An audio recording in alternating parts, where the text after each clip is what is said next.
My mind swirls, attempting to process the day's events. But even as my head is about to explode, I can't help but think back to the literature club through everything. Things had just ended so abruptly yesterday. It's hard to think that yesterday was our last club meeting, possibly ever. It feels almost surreal. Given nobody was keen on any of the alternative clubs, it seems like Natsuki and I are on our own. No support group, no safe haven, no police. Just me, her, and Sayori next door. It's us against the world. Oh, and a psychopath who may well be hunting us down. I reflexively peer out of the window. Nothing suspicious. Cleaning up after Zero and Yuri, I grab the club leaflet and contemplate crumpling it up and throwing it in the trash. However, I instead decide to hold on to it, just in case.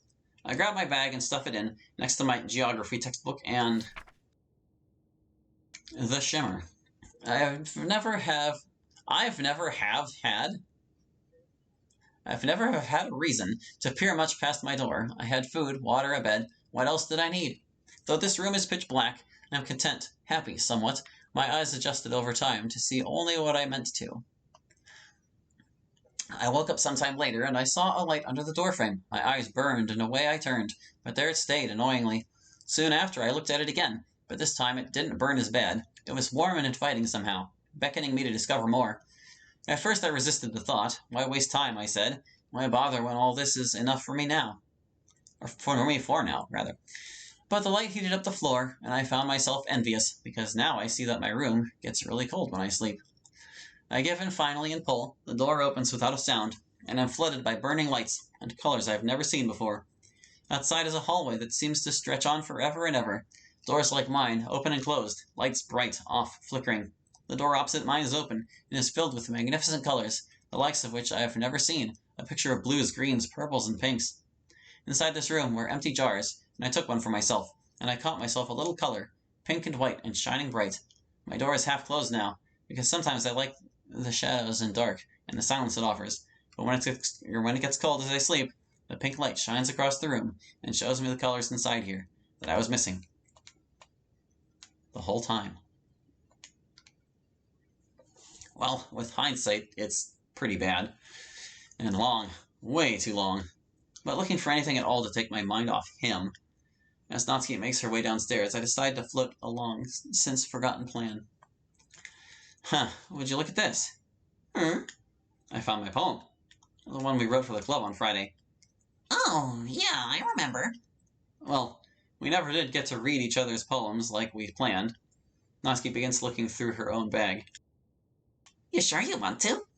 Hey, it can't hurt too much to read them anyway. Even if it's just for the constructive criticism. She shrugs. Sure. We both stand there for a moment, but Natsuki becomes restless. You gonna give it over then? Oh, yeah. I hand my poem over to her. In return, she thrusts her own poem into my hands. Dollhouse. I just grab a bar.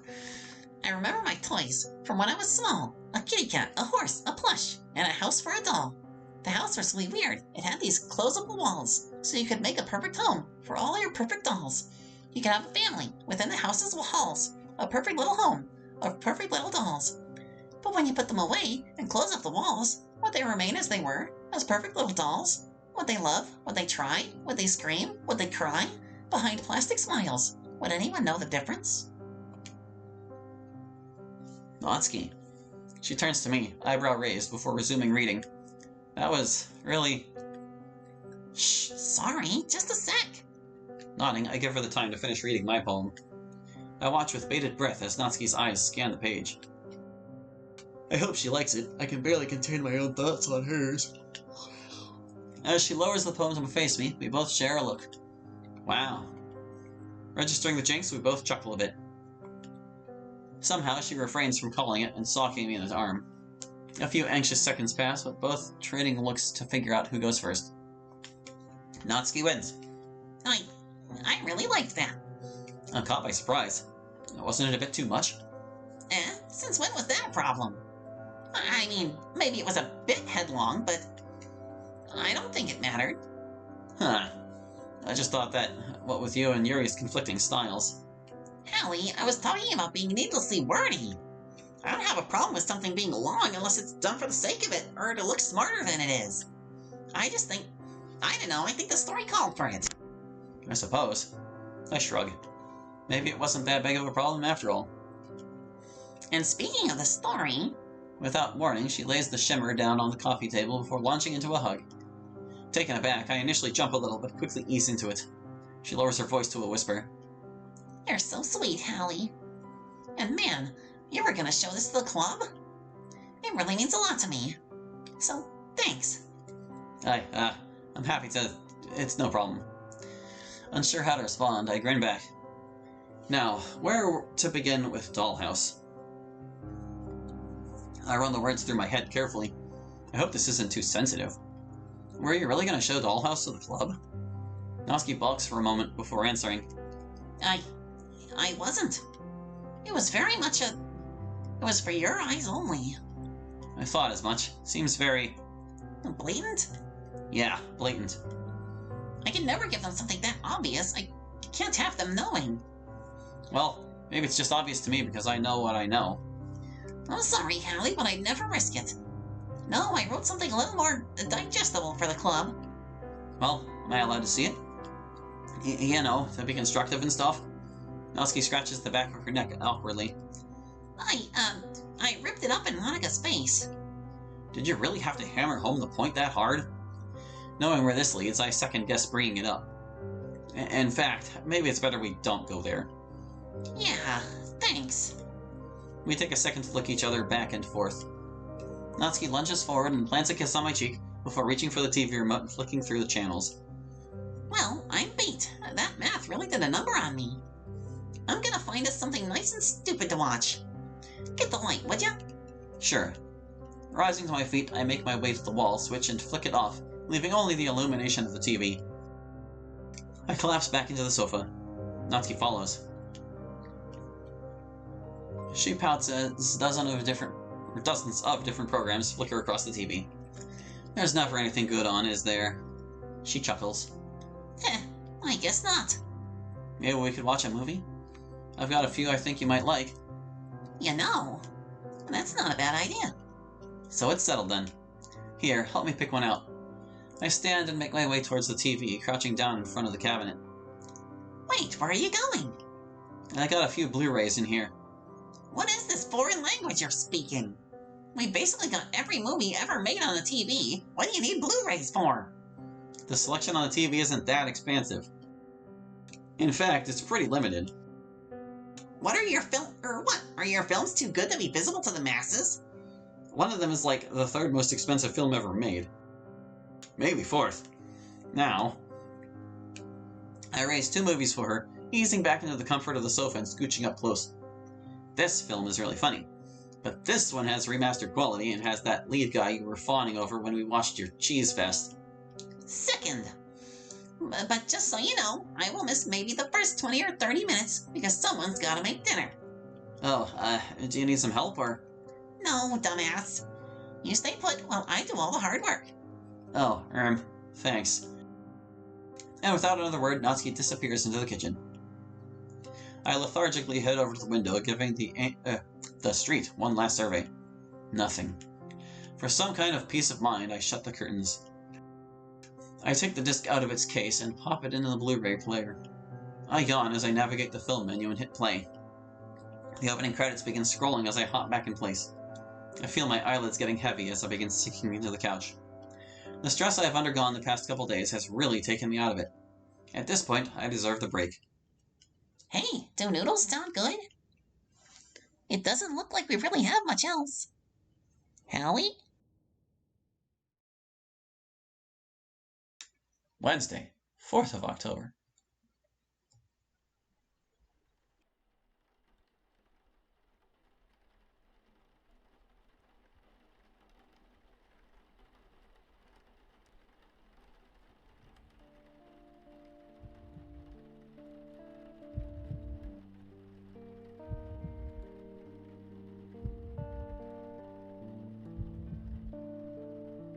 Hallie, he isn't there, okay?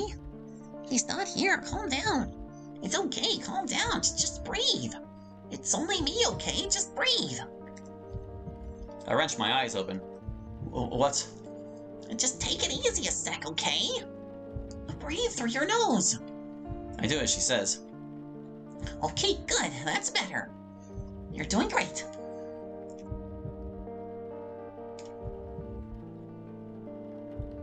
What the hell happened? Probably best I don't tell you. Why not? Bad dream. It's not that hard to imagine. Right. God, I'm sorry, Hallie. Don't apologize. It's not your fault. She sighs. It's probably best not to argue the point, so if you say so, just keep breathing through your nose, slow and steady. It helps. Okay. I follow the pattern. After a moment, my heart slowly begins to ease itself. I scramble off the couch, rushing over to the window. Dipping under the curtains, I scan the street. Empty. More than that, it's dark out. What time is it even? Hallie? I struggle to back myself out of the curtains. Once I'm free, I turn to face her. You think maybe now is the time to tell me what's got you so... well, screaming bloody murder in your sleep and staring out the window like a madman at 5 in the morning? Let me guess. It's finally occurred to you how insane my dad is. Worse. Worse? I know it's my stalling. Just get it over with. I saw him. Huh? I saw your dad. Natsuki immediately tenses up. You... in the dream? Well, yeah, but I saw him when I was out with Sayori on Monday. We were on our way back from the walk, and he just drove past us. Oh, shit!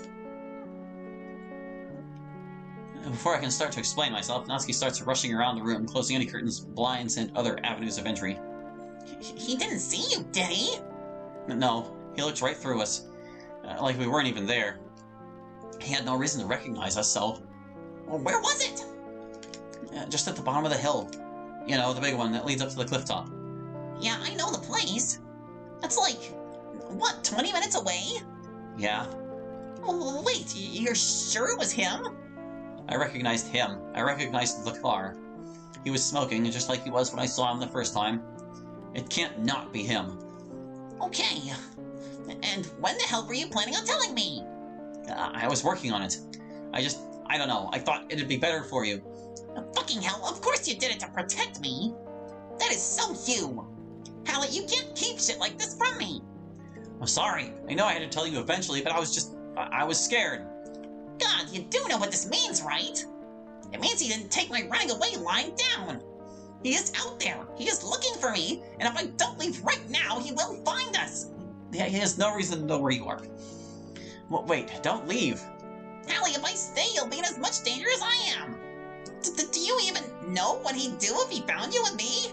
I have a pretty good idea. Just hear me out here, okay? I need you to think logically about this. Fine. So, say you leave. Where do you go? Much as I hate to say it, there is nowhere else, is there? There's my mom's family, but... Too far away? Yeah. Now, there are only two solutions. Either we stay holed up in here for a month, or we go to the police. Her eyes widen. No, absolutely not. Hey, you're the one preaching to me about how dangerous the man is. How about we go straight to the people whose job is to lock up scumbags like him?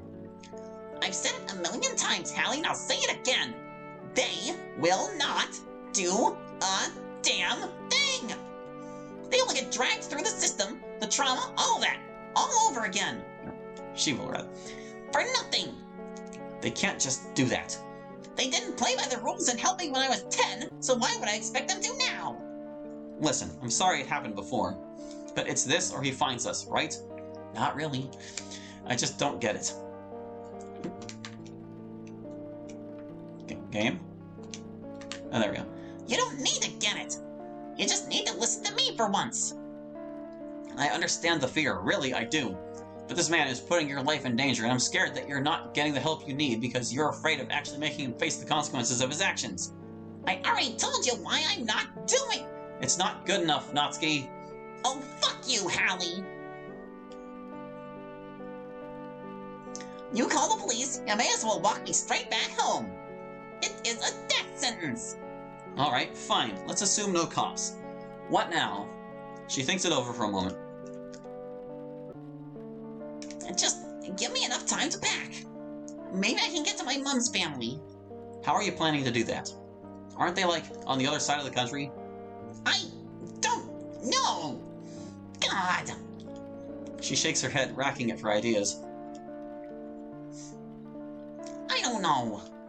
Listen, do you want something to eat? Take a few minutes to try and calm down. Do I want to? You know what? Sure. It's better than going around in circles like this. I nod, entering the kitchen. Cereal, again. 2 bowls, pour. Jug of milk, pour. Breakfast comes and goes without a word. I take my bowl and stack it atop the other unwashed dishes. Natsuki does the same before trudging back to the living room. I follow, taking a seat next to her. I'm thankful for the break, but I still have something to confess. Can I be honest with you, Natsuki? Oh, now you're being honest. Okay, I'm sorry. Shoot. Everything seemed so clear at first. I thought I had everything under control. But now it's like I can't go a second without imagining how everything will go wrong.